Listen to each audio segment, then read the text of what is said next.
Bonsoir à tous, ravi de vous retrouver pour ce nouveau journal. Nous sommes le lundi 6 décembre, voici les titres de cette édition.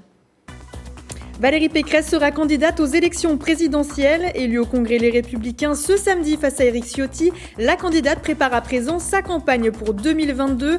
Focus sur la femme politique dans ce journal. La construction du centre aqualudique de Maurepas-Elancourt se poursuit. Un chantier implanté à la place de l'ancienne piscine morpasienne. La première pierre des bassins a été posée symboliquement ce lundi. Et puis le Téléthon a eu lieu ce week-end. Objectif, récolter des fonds pour financer la recherche contre les maladies rares. Plusieurs événements étaient organisés dans le département. Retour sur cette 35e édition. Le vaccinodrome de Saint-Quentin-en-Yvelines devrait rouvrir d'ici une dizaine de jours, selon Jean-Michel Fourgousse, président de l'agglomération de Sky. L'objectif, raccourcir les délais pour se faire vacciner. Si le centre de Saint-Quentin-en-Yvelines avait été maintenu ouvert pour 500 vaccinations par jour environ, il devrait réinvestir l'aire centrale du Vélodrome pour revenir à sa capacité maximale de 3000 doses par jour en moyenne. Et je vous le disais en titre, Valérie Pécresse est la candidate des Républicains pour l'élection présidentielle de 2022. La présidente de la région Île-de-France a remporté ce samedi 4 décembre la primaire interne du parti face à Éric Ciotti. C'était lors du congrès LR. Quelles sont les réactions des élus des Yvelines, du département où elle est élue? Le reportage de Grégory Canalet. La droite est de retour. Et elle est vraiment debout. Les programmes qui ont été choisis par les adhérents sont des programmes de droite assumés. Pour porter ce projet des Républicains, une Yvelinoise, Valérie Pécresse est engagée politiquement depuis de nombreuses années dans le département. Députée de la 2e circonscription de 2002 à 2007 puis de 2012 à 2016, la présidente de la région Île-de-France est aujourd'hui élue dans la commune de Vélizy-Villacoublay. Un ancrage mis en avant par les élus locaux dont Pierre Bédier, président du conseil départemental des Yvelines. Bravo à Valérie Pécresse pour sa belle et incontestable victoire. Département le mieux géré de France, les Yvelines proposent aux Français une Yvelinoise. Rassemblement pour Valérie. C'est tout son côté chiracien en fait. Elle aime aller au contact et si elle est aujourd'hui conseillère municipale à Vélizy, c'est aussi parce qu'elle avait envie de se confronter et d'être en phase avec la réalité du terrain. Et c'est vrai que c'est à ce moment-là où on peut se faire chahuter, on peut être challengé. Deuxième à l'issue du premier tour du congrès LR, Valérie Pécresse l'a finalement emporté face à Éric Ciotti avec 60,95% des voix. Plus de 82% des 140 000 adhérents du parti ont participé au scrutin. Si elle a gagné, c'est parce qu'elle avait le meilleur projet, le plus précis, le plus chiffré. C'est à la fois son projet, qui est le projet d'une droite assumée, comme elle le dit, assez ferme sur toutes les questions régaliennes et en même temps ouverte sur les questions qui sont des questions parfois peu appréhendées par la droite. Je pense notamment à tous les sujets environnementaux ou le sujet de famille. Et puis c'est le choix aussi d'une personnalité dont on a reconnu la capacité à fédérer. Quid désormais de l'unité dans le parti de droite? Éric Ciotti a estimé dimanche 4 décembre que Valérie Pécresse n'avait pas envoyé un message de rassemblement lors de son premier discours de candidate. Sur Twitter, le député des Alpes-Maritimes a ensuite affirmé vouloir porter ses idées en duo avec elle lors de la campagne présidentielle. L'unité tiendra-t-elle le coup jusqu'à la présidentielle avec Éric Zemmour qui a déjà fait un appel du pied aux électeurs d'Éric Ciotti? Pas d'inquiétude chez les Républicains. La barrière hermétique avec les droites radicales, c'est une réalité qui n'a pas commencé hier. C'était vrai du temps du RPR avec Jacques Chirac, c'est vrai aujourd'hui aux Républicains. Et je suis certain que Éric Ciotti, il sera fidèle à sa famille politique. Ce matin, Valérie Pécresse a fait son premier déplacement chez Éric Ciotti. Elle ira chez Xavier Bertrand vendredi. Il faut bien se rappeler quelque chose, c'est qu'on a tous envie de gagner en avril prochain. En 2017, c'est François Fillon qui avait porté la candidature LR. Empêtré dans plusieurs affaires judiciaires, il s'était classé 3e du premier tour avec 20% des suffrages, derrière Emmanuel Macron et Marine Le Pen. Une Yvelinoise donc candidate aux élections présidentielles de 2022. Valérie Pécresse, vous l'avez entendu, a remporté donc le congrès Les Républicains avec 60% des voix des adhérents du parti contre 40% pour Éric Ciotti. Présidente de région, ministre, députée, retour sur son parcours politique avec Nicolas Dandry. Elle restera la première femme candidate de la droite gouvernementale à une élection présidentielle. Valérie Pécresse représentera les Républicains lors du scrutin présidentiel de 2022. Une responsabilité obtenue le samedi 4 décembre au congrès du parti en récoltant 60% des voix devant Éric Ciotti.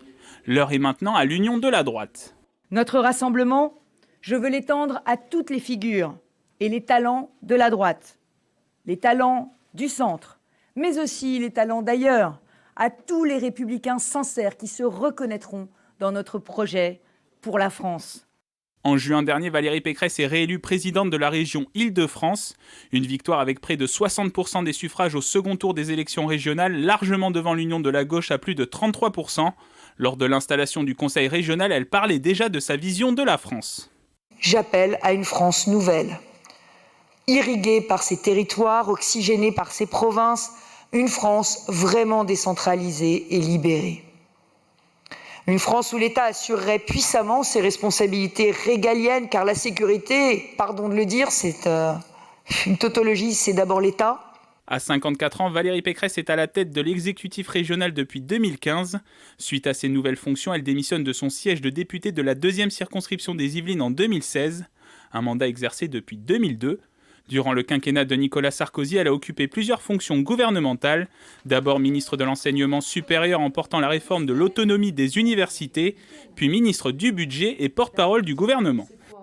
L'autonomie, c'est plus de liberté pour les universités, de faire des innovations pédagogiques, de nouer des partenariats, y compris avec les entreprises, pour la réussite des élèves. Mais c'est surtout une culture du résultat et de la performance. Sortie de l'École nationale de l'administration, elle entre au Conseil d'État avant de devenir conseillère de Jacques Chirac à l'Élysée. Avec un parcours politique local et national, elle veut devenir la première femme présidente de la République. Pour cela, un énorme défi l'attend, faire la synthèse de l'électorat du centre jusqu'à la droite conservatrice, tout en convainquant les abstentionnistes. Et pour continuer sur le sujet, Patrick Stefanini, vous êtes avec nous, bonsoir. Bonjour.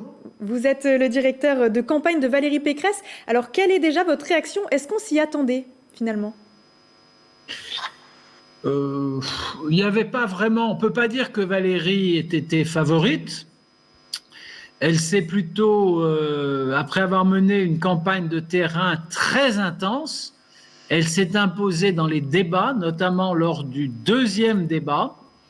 Et ensuite, elle n'a plus rien lâché. Et comme vous l'avez vu, les résultats du premier tour ont été très serrés, mais lui ont permis de se qualifier pour la finale. Et ensuite, en face d'Éric Ciotti, il était clair que Valérie Pécresse avait de très grandes chances de l'emporter. Et donc là, le prochain objectif, finalement, donc, c'est les élections présidentielles. Vous, en tant que directeur de campagne, vous êtes en charge forcément de la stratégie à adopter. Comment on se prépare et justement, qu'est-ce que vous allez faire pour cette campagne? Alors, on va faire plusieurs choses. D'abord, Valérie l'a dit, elle a l'intention de faire une équipe très solide en s'appuyant en priorité sur les 4 personnalités qui ont été ses rivaux malheureux, tant au premier qu'au second tour, mais qui évidemment ont été appréciés par les Français, notamment dans la phase des débats. Pour certains d'entre eux, je pense à Philippe Juvin et dans une moindre mesure à Éric Ciotti, qui ont été découverts par les adhérents des Républicains à l'occasion de ces débats à l'échelle nationale. Et donc Valérie Pécresse va s'appuyer sur ces 4 personnalités et former autour d'elle, en rassemblant toutes les personnalités des Républicains, une équipe solide. Comme vous le savez, elle avait par ailleurs d'ores et déjà le soutien d'Hervé Morin et donc du Nouveau Centre. Reste la question des discussions à avoir avec l'UDI, mais nous avons l'habitude, la quasi-totalité des personnalités qui en France dirigent des départements ou des régions et qui sont à droite, le font en gouvernant ces départements ou ces régions avec des élus sans étiquette ou avec des élus du centre. Donc Valérie Pécresse va construire le même type d'alliance politique. Son projet est bien avancé, mais il reste un certain nombre de choses à préciser. Et comme elle l'a dit elle-même, il y a des choses qu'elle n'a pas proposées et qu'on trouve dans les projets de ses concurrents. Et donc nous allons, dans les 4 ou 5 semaines qui viennent, enrichir son projet. Elle va elle-même y contribuer puissamment, puisque, comme vous l'avez compris, Elle va poursuivre son dialogue avec les Françaises et les Français, non pas en organisant des grands meetings dans une période où le contexte sanitaire ne s'y prête absolument pas, mais en allant à la rencontre des Françaises et des Français, d'abord dans les départements dont ses rivaux lors de la primaire sont les élus. Elle est aujourd'hui à Nice. Nice est dans les Alpes-Maritimes, chez Éric Ciotti. Elle sera en Savoie avec Michel Barnier jeudi, dans le Nord avec Xavier Bertrand vendredi. Elle sera demain dans les Hauts-de-Seine avec Philippe Jupin. Voilà, donc constitution de l'équipe, montée en puissance du projet en l'enrichissant à la fois de tout ce que Valérie Pécresse va entendre au contact des Françaises et des Français et des bonnes idées à prendre dans les projets de Michel Barnier, de Xavier Bertrand, d'Éric Ciotti et de Philippe Juvin. Voilà le programme. Et justement, pour parler un peu des convictions de Madame Valérie Pécresse, comment on fait finalement pour faire la thèse, comme vous disiez, la synthèse, entre les idées des 4 candidats et de rester sur ses convictions à elle? Valérie Pécresse a des convictions extrêmement fermes sur les questions du régalien, sur les questions de sécurité, sur les questions d'immigration. Elle veut, selon son expression, remettre de l'ordre dans la rue. C'est l'aspiration première de nos concitoyens. Tous les sondages le démontrent. Mais le programme de Valérie Pécresse ne repose pas uniquement sur le régalien. Elle a formulé des propositions sur les sujets économiques. Comme vous le savez, elle considère, et elle l'a dit à plusieurs reprises, qu'Emmanuel Macron avait cramé la caisse et qu'il faudrait veiller dans la période actuelle à rétablir l'équilibre des finances publiques, pas évidemment du jour au lendemain, mais il faut avoir une gestion responsable. Nous sommes ici dans un département, le département des Yvelines, où le président Pierre Bédier a choisi de faire du département des Yvelines le département qui investit le plus de tous les départements français quand on rapporte le budget d'investissement à la population du département, et à l'inverse, un des 3 départements de France où on dépense le moins en fonctionnement. Eh bien, Valérie Pécresse partage cette philosophie de ce que doit être la dépense publique dans notre pays. Elle doit être axée en priorité sur l'investissement et il faut une gestion particulièrement rigoureuse des dépenses de fonctionnement. Pour autant, Valérie Pécresse n'oublie pas les questions de pouvoir d'achat auxquelles beaucoup de nos concitoyens modestes et a fortiori fragiles sont confrontés, qu'il s'agisse donc des salariés modestes, qu'il s'agisse d'une partie des classes moyennes, qu'il s'agisse des retraités qui sont confrontés à des problèmes considérables de pouvoir d'achat. Et Valérie Pécresse aura le souci, elle a déjà commencé à le faire avec sa proposition d'augmentation de 10% des salaires nets pour tous les titulaires d'un salaire inférieur à 2,2 SMIC, mais elle aura à cœur, dans les semaines qui viennent, d'accentuer ses propositions dans ce domaine de façon à s'adresser résolument à l'électorat populaire et aux classes moyennes. Et puis enfin, Valérie Pécresse, de tous les candidats qui se sont présentés à cette primaire, est celle qui a le programme le plus développé, le plus costaud en ce qui concerne l'environnement, la protection de l'environnement, l'écologie. Et on sait que ces enjeux comptent aujourd'hui pour beaucoup de nos concitoyens qui sont parfaitement informés de ce qu'on appelle le défi climatique.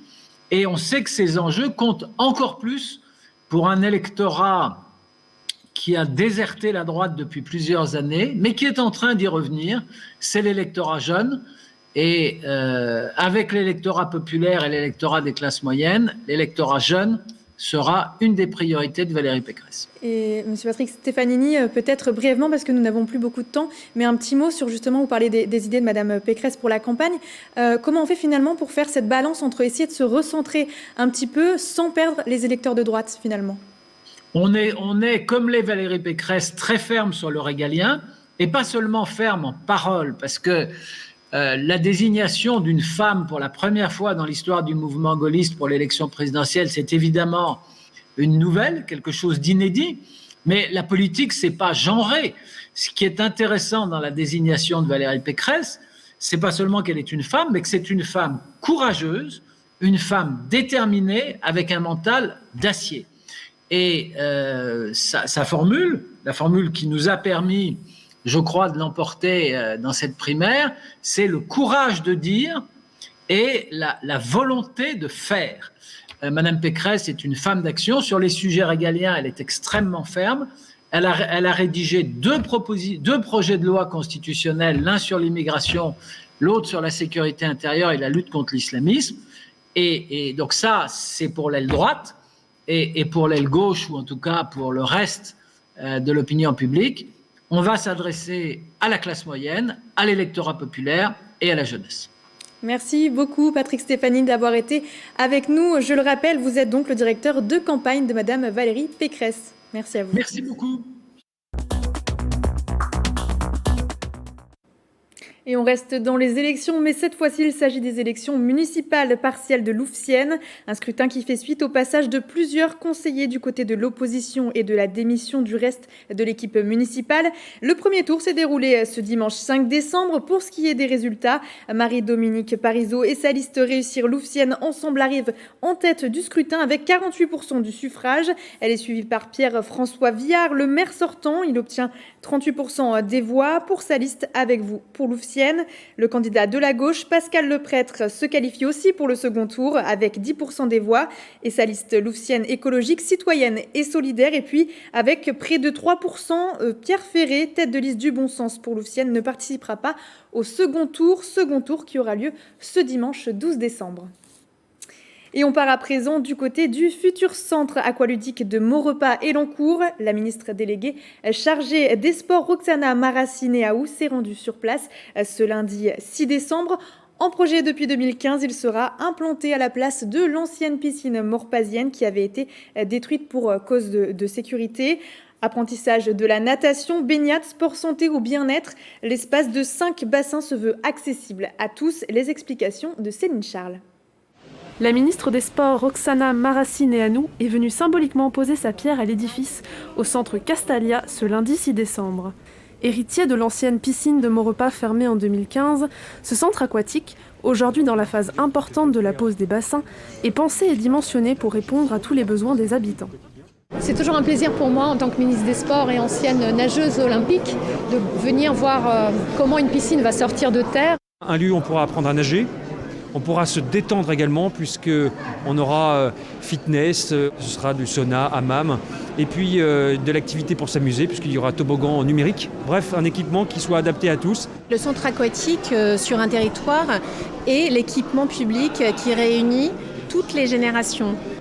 Véritable projet restructurant pour le territoire de Saint-Quentin en Yvelines, un objectif ressort du lot, lutter contre les noyades chez les jeunes. Il y a 1000 décès par an par noyade et le quart concerne les enfants de moins de 6 ans. Et il faut qu'on agisse au plus près des familles. Un espace construit dans une logique de transition écologique avec des matériaux durables et responsables et un bâtiment intégré dans son environnement. Penser développement durable, de penser transition énergétique. Et cet équipement, à la fois son côté compact, sa filtration billes de verre. C'est qu'on n'aura pas les désordres de l'équipement passé. Le fait aussi d'avoir un partenariat avec Recrea, une délégation de service public, le partenaire aura l'obligation d'entretenir et de faire les travaux sur l'équipement pendant 25 ans. Un centre aqualudique innovant pour petits et grands qui devrait ouvrir en septembre 2022. Créé en 2013, le Club Climat Énergie de Saint-Quentin en Yvelines a pour vocation de réfléchir à une mutualisation des sujets autour de la transition énergétique sur le territoire. Dans ce but, une conférence sera animée demain, mardi 7 décembre, à l'Estaca à Montigny-le-Bretonneux. Xavier Delaporte, fondateur du Club Climat Énergie, vous la présente, son interview express de la part de Vicente Meria Santisteban. Regardez.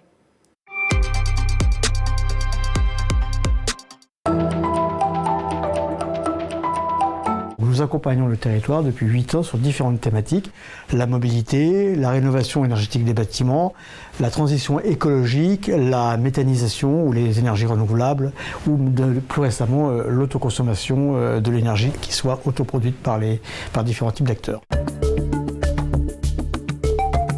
Il s'agira de mini-débats qui seront modérées par différents acteurs du Club Climat Énergie, leur permettant chacun de s'exprimer sur leur position, qu'elle soit du niveau du territoire ou qu'elle soit du niveau des acteurs ou experts de la société civile.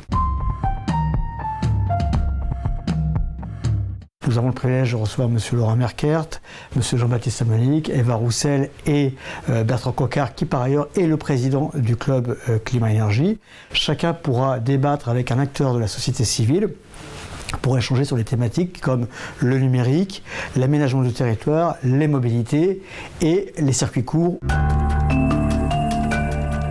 C'est de mettre des projets de manière collaborative.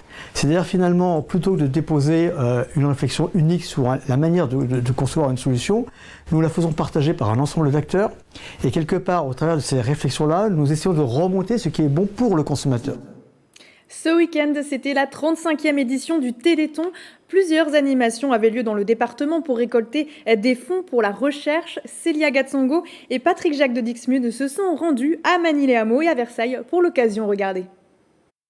Rouge et blanc, les couleurs du Pays Basque, le Sud-Ouest était à l'honneur. À Manille-les-Hameaux pour le Téléthon, 35e édition au gymnase Chantal Mauduit dans une ambiance festive. L'association Objectif Téléthon Manicois, créée depuis 14 ans, organise chaque année le Téléthon pour récolter des fonds.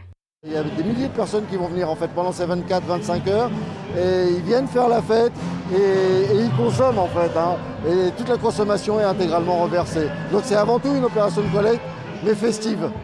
Au programme de nombreuses animations, basket, tir à l'arc ou encore pétanque, les amateurs pouvaient découvrir une planche qui appartenait à Philippe Quintet, champion du monde de pétanque. C'est un monsieur qui nous donne envie de continuer justement la pétanque et en espérant que les jeux qu'on fait ce soir puissent attirer des jeunes à suivre son exemple. Ce sont 17 500 € qui ont été collectés durant ce week-end. Autre ambiance à Versailles, le pâté en croûte était le produit phare pour le Téléthon. Depuis 24 ans, le Lions Club de Versailles et la charcuterie Les Délices du Palais s'associent pour réaliser le record du monde du plus grand pâté en croûte. Cette année, il fait près de 70 mètres. La tranche est à 3 € depuis le lancement, mais les gens donnent souvent beaucoup plus. 1 € collecté est intégralement reversé au Téléthon. Il faut compter 96 heures de fabrication. Ça fait 20 ans que chaque Téléthon, je viens chercher mon pâté en croûte. Il est très bon, donc c'est sur le plan gastronomique, c'est une bonne affaire. Et puis en plus, ça aide des gens qui en ont vraiment besoin. Je trouve que c'est une très bonne initiative. Donc les produits sont bons et en plus, c'est pour le Téléthon. Chaque année, entre 8 000 à 9 000 € par an sont collectés par les ventes de pâté en croûte. Plus de 700 000 € ont été récoltés dans les Yvelines. C'est la fin de ce journal. Merci à tous de nous avoir suivis. Dans un instant, retrouvez Michael Elmidoro à la présentation de votre magazine sportif. Il sera accompagné de Bichente Mérien Santisteban pour vos résultats du week-end. Et puis nous, on se quitte avec les images du marché de Noël de Montigny-le-Bretonneux qui avait lieu ce week-end à la ferme du Manet. 11 600 personnes se sont rendues sur place. Ils ont pu profiter des 130 stands d'artisanat, d'art et de spécialités régionales. Très bonne soirée à tous sur TV78.